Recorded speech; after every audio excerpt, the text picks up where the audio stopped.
Bienvenue dans le plus grand parc attractif de Guadeloupe à Sainte-Anne, Karukéraland. Le parc Karucoco vous accueille pour des moments de détente, de sensations, de confort et de formidables moments conviviaux. Le parc de Karucoco, impasse des Sapotilles, route de Delair à Sainte-Anne. Karukéraland, c'est aussi Karucoco Lodge, des appartements d'exception à proximité du parc. Piscine, jacuzzi, jardin privatif, des espaces accueillants avec une décoration hors du commun. Des moments de détente uniques en Guadeloupe. Réservez dès maintenant votre séjour sans plus attendre.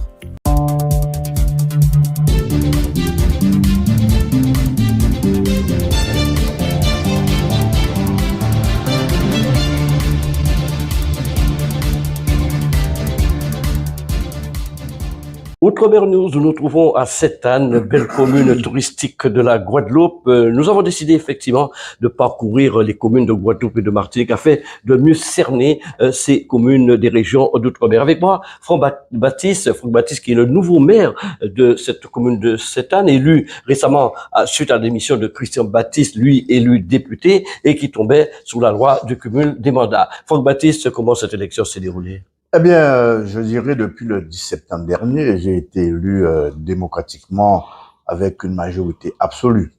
Évidemment, ça s'est passé dans des conditions un peu particulières, mais je pense que nous sommes en politique, nous savons un petit peu comment gérer ces affaires-là.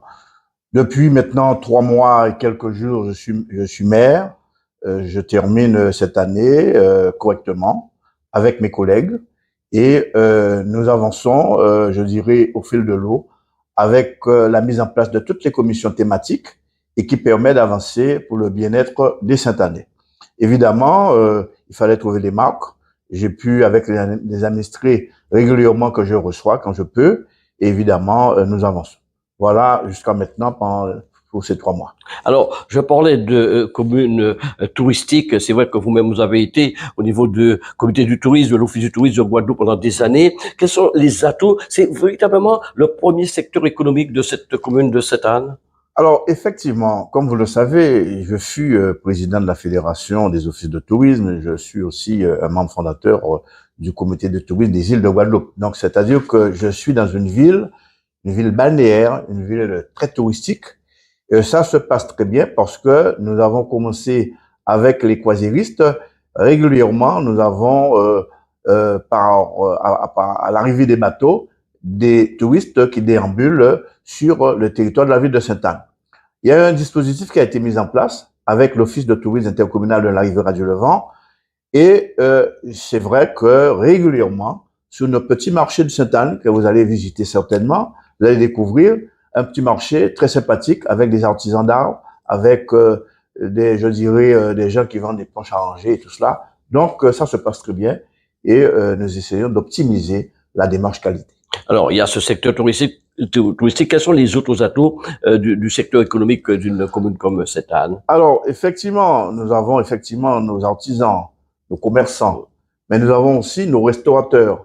Nous avons aussi l'intérieur des terres, les grands fonds, parce que c'est vrai que nous avons un littoral excellent, mais l'intérieur des terres parce que nous sommes équilibrés. Nous avons le littoral, mais nous avons une bonne partie des grands fonds et les plaines, les hauts plateaux de Sainte-Anne. Alors, dans ces activités, nous avons nos agriculteurs, nous avons nos restaurateurs, nous avons nos petits lolos qui se trouvent situés dans les grands fonds. Eh bien, c'est équilibré. Rester isolé quand même pendant des années, les oui, grands fonds. Oui, absolument, parce que les grands fonds, c'est vrai que non, les grands fonds, il y a toujours quand même une activité dans les grands fonds. C'est vrai que par rapport au Covid, eh bien, c'est vrai, c'était isolé. Personne, les commerces étaient fermés, on ne pouvait pas aller. Il fallait se rapprocher dans les grands centres pour pouvoir faire leurs courses. Mais force est de constater quand même, depuis quelques mois, ça avance très bien. Sur le plan social, quel est, en termes de chômage, un chiffre à nous donner sur Sainte-Anne? Comment ça se passe?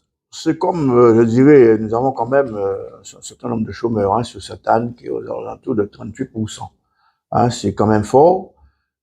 Mais l'employeur principal de Sainte-Anne, c'est effectivement la ville de Sainte-Anne. C'est le Club Med et c'est nos hôtels que nous avons. Il faut savoir que nous avons quand même pas mal d'hôtels bien classés à Sainte-Anne et avec ce qu'on appelle des gîtes ou des meublés touristiques. Mais nos commerçants embauchent aussi du monde. Nous avons quelques boulangers, nous avons des petits centres commerciaux qui se situent, notamment les marques que nous connaissons, le supermarché, qui se situent, Leaderprice, Ecomax, un certain nombre de leaders comme ça, sans compter aussi nos compatriotes qui ont créé l'activité sociale qui peut embaucher. Donc, je pense avec ces forces vives, redynamiser Sainte-Anne parce que sur le plan démographique, nous avons des logements, nous avons d'autres personnes qui arrivent, donc ça augmente la population de Sainte-Anne qui passe maintenant à presque 26 000 habitants. Alors, côté délinquance, quelle est la situation ici? Alors, il fut quelques années, c'était, je dirais, assez fort. Mais depuis, je dirais, plus d'une dizaine d'années, en alliance avec ma police municipale, avec la gendarmerie nationale, donc on a très peu de délinquance à Sainte-Anne. Alors certes, il y a toujours des petites choses, des jeunes qui sont un peu délaissés ou des jeunes qui ne veulent pas s'insérer dans la vie sociale. Il y en a toujours un peu. Mais je pense que Sainte-Anne, c'est une commune quand même qui se porte bien par rapport à ce fléau qui concerne un peu tout le monde. Et au niveau de la population, quelle physionomie, on parle beaucoup du vieillissement de la population aux Antilles, en Guadeloupe-Martinique, quelle est la physionomie de la population ici? Alors, figurez-vous, je suis un maire heureux, et mon prédécesseur, il était heureux, parce que chaque année, nous avons, je dirais, 8 à 10 personnes centenaires. Oui, j'ai vu d'ailleurs il y a quelques jours. Oui, il y a quelques jours, j'étais avant-hier encore, pour les 103 ans, nous avons une l'EHPAD marine, qui se trouve à Brajoulan, qui a il y a au moins quelques centenaires dedans, qui sont des résidents. Et donc, Sainte-Anne, il fait bon vivre. Pourquoi? Parce que il y a un savoir, je dirais, hygiène de vie. Et cette santé-là, je pense que c'est dû à la mer, c'est dû aussi à la campagne, c'est les grands fonds. Et j'aurai une centenaire bientôt, cette année, je dirais l'année prochaine, le 16, je laisse la primeur aux autres pour découvrir, le 16 janvier prochain. Mais j'aurai à peu près 7 centenaires pour 2023. C'est dire quand même que Sainte-Anne se porte bien sur le plan santé et que là aussi, régulièrement, avec l'ARS, nous avons aussi un centre médical ici, à l'eau médicale, qui est un centre très, très, très prisé parce que nous avons la qualité des services de santé. Et ça, j'apprécie ça beaucoup par son PDG, Monsieur Pétous, qui est le dirigeant et qui porte, je dirais, des solutions sur le plan santé sur la ville de Sainte-Anne. Quelques projets en tant que nouveau maire de Sainte-Anne? Alors, quelques projets. Vous savez que nous sommes aussi par rapport au risque naturel. Nous avons des écoles, les écoles du Bourg, mix 1, mix 2, à transférer. Là-dessus, nous sommes pour le transfert de ces écoles, pour les enlever au niveau du Bourg, parce que le côté sismique, au niveau de la mer, c'est dangereux pour les enfants. Donc, c'est un projet qui est en cours, que nous allons assez vite. Nous aurons aussi la RHI de l'Anse du Bélé. Parce que là aussi, ça ne se voit pas, mais nous avons des dents creuses dans le bourg. Et nous voulons véritablement régler ce problème de résorption de l'habitat insalubre. Des personnes qui vivent dans des endroits indignes. Et nous voulons, d'ici cette année, qui va se terminer peut-être en 2024, mettre en branle tout cela pour qu'on puisse résorber ce problème-là. Ça, c'est un deuxième projet. Et puis, bien évidemment, nous sommes inscrits dans ce qu'on appelle le PVD, les projets de petites villes de demain. Et nous sommes inscrits dans ce projet-là. Alors, c'est un projet, je vais signer d'ailleurs en fin janvier 2023 pour que nous puissions aller. Et nous avons aussi le port de Galba, qu'on doit mettre en évidence, à vocation multiple, parce que le port de pêche qui existe, mais nous devons aussi faire de ce point-là un port de plaisance, un port des marins pêcheurs, et un port aussi pour le départ pour aller sur Maïgalant dans les îles, parce que nous sommes le plus près en termes de côte par rapport à Maïgalant. Donc, c'est un atout important pour nous que nous ayons le port de pêche qui doit être rénové. Question inévitable pour toutes les communes de la Guadeloupe et de la Martinique notamment, et des régions d'outre-mer. Quelle est la situation financière de Sainte-Anne? Nous sommes une commune depuis, on avait trouvé avec mon prédécesseur, 2014, un déficit chronique que nous avons et on a serré la ceinture. Forcé de constater, en fin d'exercice mandature de 2014 à 2020, nous avons résorbé ce déficit.